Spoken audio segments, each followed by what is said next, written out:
Conversa.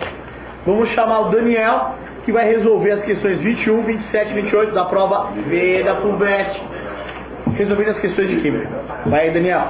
Galera. Olá, galera, boa noite. Mais uma vez estamos aí para a resolução agora das questões de número 23, 24 e 26 da prova V da FUVEST. Então, vamos começar aí pela questão de número 23, temos aí uma questão de equilíbrio químico, ok? Equilíbrio químico aí estabelecido entre a molécula de água com o isótopo 1 do hidrogênio e a molécula de água com o isótopo 2 do hidrogênio, então formando aí como produto uma molécula com um de cada isótopo ligado covalentemente a cada átomo de oxigênio. Então aí no enunciado FUVEST fala que a água que contém átomos de deutério, né, ela vai fazer uma troca aí, vai haver então troca de deutério por átomos de hidrogênio, né? Mas na verdade, né, acho que a FUVEST, né, cometeu um pequeno erro aí, porque átomos de deutério também são átomos de hidrogênio, não é? O deutério é um isótopo, né, do hidrogênio. Sabemos aí que elemento químico é um conjunto de isótopos, né? Então o deutério tem o mesmo número atômico, é o isótopo de hidrogênio. Então, na verdade, o átomo de deutério também é um átomo de hidrogênio, tá? Então, ele fala aí, né, ele dá um gráfico, ok? De número de mols em relação aí aos participantes do equilíbrio químico com o tempo, em função do tempo. E ele pede a constante de equilíbrio em termos das concentrações molares.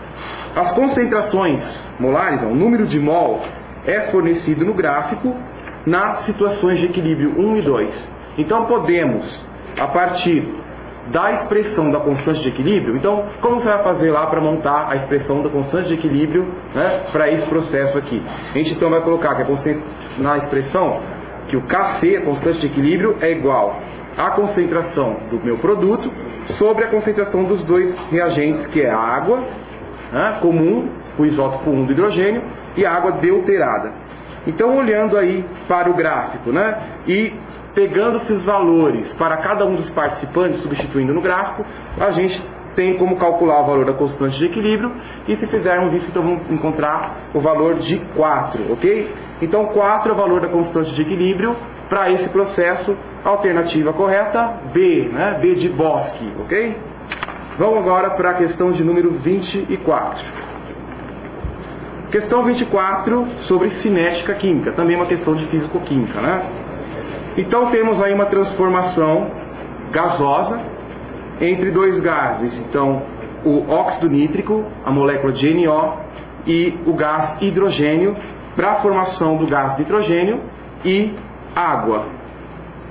Ele dá, né, na questão, um gráfico de velocidade da reação por pressão parcial do gás hidrogênio em milímetros de mercúrio. Então ele está pedindo aí a ordem da reação em relação aos dois reagentes, em relação ao NO, ao óxido nítrico, e ao H2, o gás hidrogênio, ok? Então, se fizermos a análise do gráfico aí, temos então que pegar uma parte do gráfico em que a concentração do gás hidrogênio seja fixa, né? Por quê?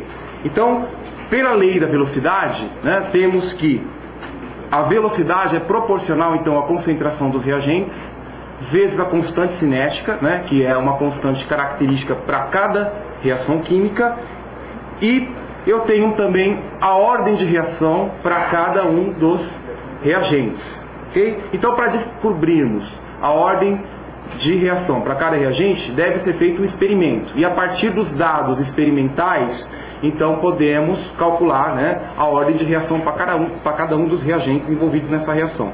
Então, o que devemos fazer? Bom, se estamos interessados primeiro então na determinação da ordem de reação em relação ao reagente óxido nítrico, ao NO, temos que pegar aqui no gráfico uma situação em que a pressão parcial do gás hidrogênio, então, seja fixa, né? Então, a velocidade depende do quê? Depende do H2, do hidrogênio, e depende do óxido nítrico.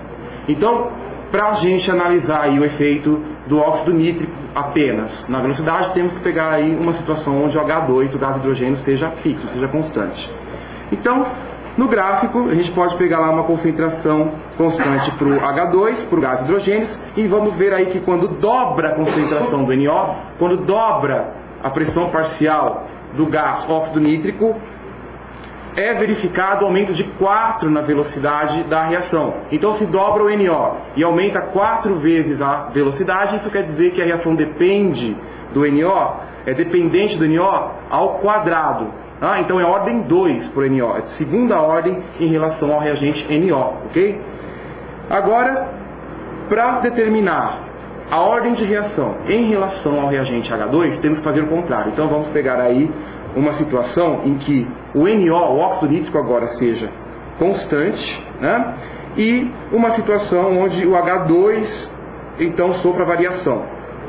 Então, se pegarmos aí uma parte do gráfico e onde eu tenho a concentração para o NO constante, vamos observar que o aumento de 2 para o hidrogênio vai provocar um aumento de 2 também na velocidade. Então quer dizer que a relação é linear em relação ao H2, ao gás hidrogênio, ok? Então dobra o H2, dobra a velocidade. Então ordem 1, primeira ordem em relação ao gás hidrogênio. Tudo bem?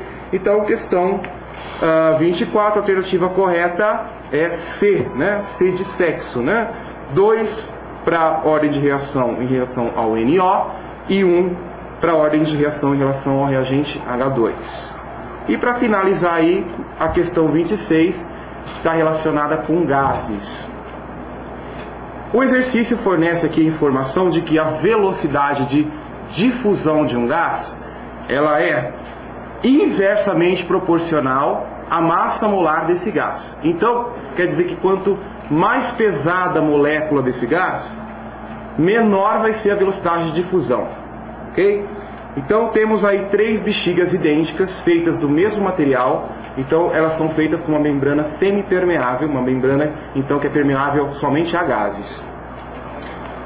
Uma das bexigas então está mais vazia, está murcha, né? O que quer dizer isso? Que o conteúdo interno dessa bexiga deve então ser o gás mais leve, aquele que tem uma maior velocidade de difusão. Por quê? Porque ele fala aqui no texto, né? Ó, velocidade de difusão é inversamente proporcional à massa molar do gás. Então, quanto menor a massa molar do gás, maior vai ser a velocidade de difusão.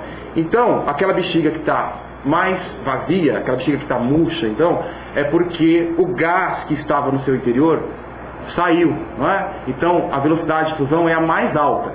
Então, para a velocidade de difusão maior, a massa molar do gás deve ser menor. Então, a gente tem que ter a molécula aí de menor massa molar. Ok? Então é o hidrogênio, é o H2. O H2 é o gás com menor massa molar de todos eles, né? Apenas 2 a massa molar para o hidrogênio.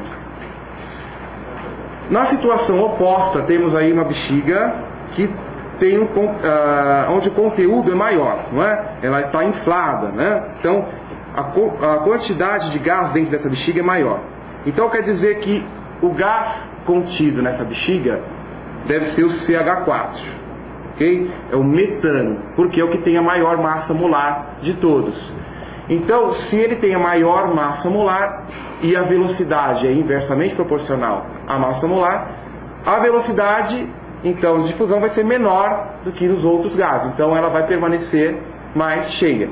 E o gás hélio, né, uma situação intermediária, né? A bexiga não está tão cheia e nem tão vazia. Então, a bexiga A é o gás mais pesado, é o metano. Então, menor velocidade, a bexiga então vai permanecer mais cheia. B é o hélio e a C, que é a bexiga mais vazia, é o H2. Ok? Então é isso aí, ficamos por aí. Fique aí com o professor Tony e uma boa noite a todos. Obrigadão, Daniel, e boa noite.